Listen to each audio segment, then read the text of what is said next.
বন্ধুরা, পঞ্চাঙ্গ অনুসারে এই বছর মহাশিবরাত্রিতে একটা শুভ যোগ তৈরি হচ্ছে। এই বছর 2025 সালে মহাশিবরাত্রিতে বুধ আর ঘনিষ্ঠ নক্ষত্রের সাথে একটা শিব যোগ তৈরি হচ্ছে।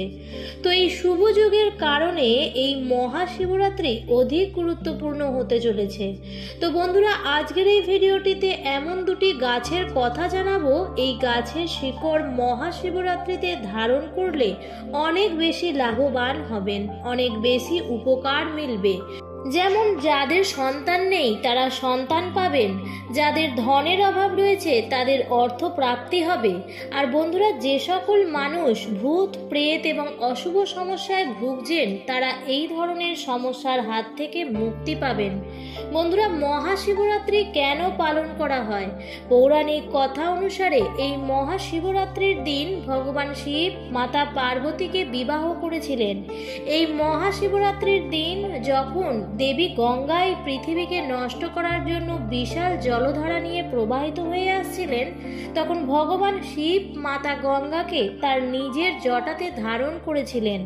বন্ধুরা, এটা মনে করা হয় এই মহাশিবরাত্রির দিনেই ভগবান শিব প্রথম লিঙ্গরূপে আবির্ভূত হয়েছিলেন এবং এই শিবরাত্রির দিনেই প্রদোষকালে ভগবান শিব তাণ্ডব নৃত্য করে সম্পূর্ণ ব্রহ্মাণ্ডকে তার ত্রিনেত্র দিয়ে ভস্ম করেছিলেন আর নবীন সৃষ্টির নির্মাণ করেছিলেন। বন্ধুরা, শিবরাত্রির এই শিব চতুর্দশীর শুভ সময়ের মধ্যেই আপনাদেরকে এই শিকড় ধারণ করতে হবে। এই দিন সংসারে যে সমস্ত বস্তু রয়েছে সেই সমস্ত বস্তু জাগ্রত অবস্থায় হয়ে যাবে। ব্রহ্মাণ্ডে যে সমস্ত শক্তি রয়েছে সেই সমস্ত শক্তিও জাগ্রত হয়ে যাবে।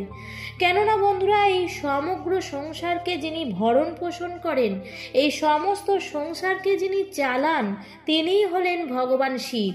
তিনি এই দিন নিরাকার রূপ থেকে সাকার রূপে প্রকট হয়েছিলেন, অর্থাৎ লিঙ্গ রূপে প্রকট হয়েছিলেন।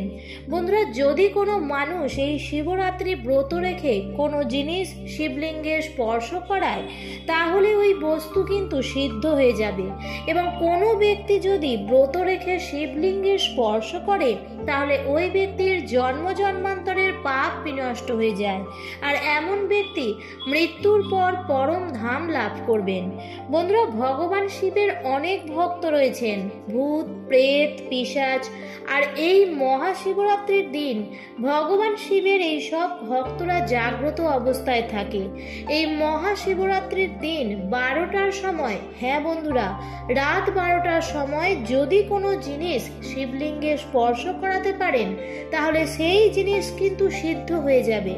এই মহাশিবরাত্রির দিন আপনারা কোন গাছের শিকড় ধারণ করবেন যাতে আপনাদের জীবন থেকে দারিদ্রতা দূর হবে, অর্থকষ্ট আপনাদের জীবন থেকে একেবারে সরে যাবে এবং আপনাদের জীবনে থাকা সমস্ত বাধা থেকে আপনাদের মুক্তি মিলবে। তো বন্ধুরা, ভিডিওটির মূল পর্বে যাওয়ার আগে আমার সকল বন্ধুদের কাছে অনুরোধ রইল যে ভিডিওটি সম্পূর্ণরূপে দেখুন, আর দেখার পর যদি ভালো লাগে তাহলে অবশ্যই ভিডিওটিতে লাইক করবেন এবং কমেন্টসে লিখবেন হর হর মহাদেব।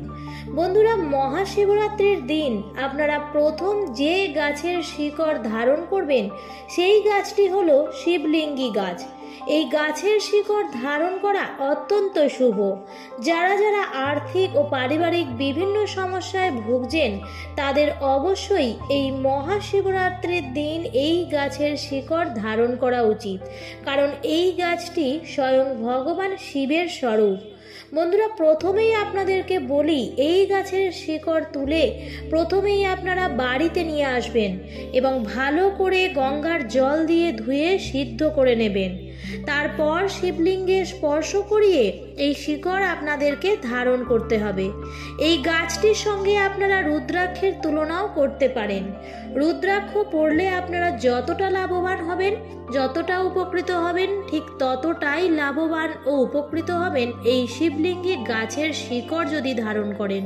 তবে বন্ধুরা, বাজারে আজকাল অনেক রুদ্রাক্ষ পাওয়া যায়, তবে বেশিরভাগটাই নকল রুদ্রাক্ষ পাওয়া যায়।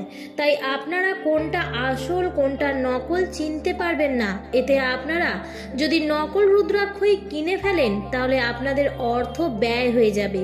তার থেকে ভালো আপনারা এই শিবলিঙ্গে গাছের শিকড় ধারণ করুন। এর ফলে আপনার কোনো অর্থ ব্যয় হবে না এবং আপনি আসল জিনিসও পেয়ে যাবেন। বন্ধুরা, এই যে শিবলিঙ্গি গাছে যে ফল হয় সেটা দেখতে অনেকটা শিবলিঙ্গের মতোই। এই গাছের শিকড় ধারণ করলে আপনারা শত্রুর হাত থেকে মুক্তি পাবেন, সাপের ভয় থেকে আপনারা মুক্তি পাবেন এবং সংসারে যত রকমের ভয় রয়েছে সেই সমস্ত ভয় থেকে আপনার মুক্তি মিলবে এবং কোনো অজ্ঞাত শক্তি আপনার কোনো ক্ষতি করতে পারবে না। যেমন ভূত, প্রেত, পিশাচ, যত রকমের অশুভ শক্তি রয়েছে এরা কিন্তু আপনার কোনো ক্ষতি করতে পারবে না। আর এই শিকড়টি ধারণ করলে আপনারা ভগবান শিবের কৃপা ও আশীর্বাদ সর্বদাই আপনাদের সাথেই থাকবে। এমনকি এই গাছটির মধ্যে এতটাই শক্তি রয়েছে যে এই গাছের শিকড় ধারণ করলে নিঃসন্তান দম্পতি, অর্থাৎ যাদের সন্তান নেই সেই মহিলা বা পুরুষ দুজনেই যদি এই শিকড় ধারণ করেন এবং মহিলারা যদি এই গাছের বীজ 5টি বীজ দুধের সাথে মিশিয়ে মহাশিবরাত্রির দিন থেকে টানা 5 দিন যদি খেতে পারেন তাহলে 100% গ্যারেন্টি যাদের সন্তান ধারণ করবার ক্ষমতা নেই সেই সব মহিলারাও সন্তান ধারণ করতে পারবেন। বন্ধুরা, এরপর দ্বিতীয় যে গাছটির কথা আপনাদের জানাচ্ছি সেই গাছটি সাক্ষাৎ মা লক্ষ্মী দেবীর স্বরূপ। আর এই গাছটিতে সাক্ষাৎ মা লক্ষ্মী দেবী বিরাজ করেন। এই গাছের শিকড় এনে মহাশিবরাত্রির দিন শিবলিঙ্গে স্পর্শ করিয়ে যদি ধারণ করতে পারেন তাহলে জন্ম জন্মান্তর ধরে যে সমস্ত মানুষরা টাকা পয়সা দেখতে পায় না, যাদের জীবনে দারিদ্রতার যোগ থাকে, এমন মানুষেরাও পুনরায় ধনবান হয়ে যাবেন যদি এই গাছের শিকড় ধারণ করতে পারেন। বন্ধুরা, সেই চমৎকারী গাছটি হলো ডুমুর গাছ। মনে করা হয় এই ডুমুর গাছে সাক্ষাৎ মাতা লক্ষ্মী দেবী এবং ভগবান নরসিংহদেব বাস করেন।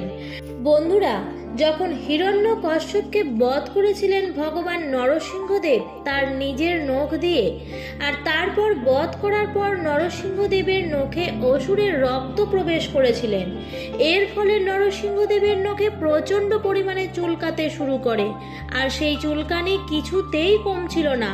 তখন নরসিংহদেব ডুমুর গাছের মধ্যে নিজের নখ গেঁথে দিয়েছিলেন, আর তারপরেই নরসিংহদেবের নখের চুলকানি বন্ধ হয়ে গিয়েছিল এবং ডুমুর গাছের মধ্যে নরসিংহদেবের নখে লেগে থাকা অসুরের রক্ত প্রবেশ করেছিল এবং ডুমুর গাছের মধ্যে অসুরের রক্ত প্রবেশ করার ফলে ডুমুর গাছের প্রচণ্ড কষ্ট হচ্ছিল। তখন ভগবান নরসিংহদেব ডুমুর গাছকে আশীর্বাদ দিলেন যে আমি স্বয়ং তোমার গাছে বসবাস করব এবং মাতা লক্ষ্মী দেবীও তোমার গাছে বসবাস করবে, আর যে মানুষ তোমার ফল খাবে, তোমার ফল ঘরে রাখবে, সেই মানুষের আমি সমস্ত রোগ ব্যাধি থেকে মুক্তি দেব। বন্ধুরা, ঠিক এই কারণেই মানুষের কিন্তু ডুমুর ফল খাওয়া উচিত এবং ডুমুর ফল ঘরে রাখা উচিত। ডুমুর গাছে সাক্ষাৎ নরসিংহদেব এবং মাতা লক্ষ্মী দেবী বসবাস করেন। যে মানুষেরা নিঃসন্তান রয়েছেন তো আপনারা মহাশিবরাত্রির দিন এই ডুমুর গাছের শিকড় বাড়িতে এনে তারপর সেই শিকড়টিকে ভালো করে গঙ্গার জল দিয়ে ধুয়ে শুদ্ধ করে নিয়ে শিবলিঙ্গে স্পর্শ করান। হ্যাঁ বন্ধুরা, আর তারপর এই শিকড়টিকে ধারণ করুন। বন্ধুরা, একটা কথা জেনে রাখুন, এই ডুমুর গাছের উপর পূর্ণ অধিকার রয়েছে শুক্র গ্রহের। শুক্র গ্রহ স্বয়ং এই ডুমুর গাছে বাস করেন, আর এই শুক্র গ্রহকেই ধন দৌলত প্রদানকারী গ্রহ বলা হয়েছে।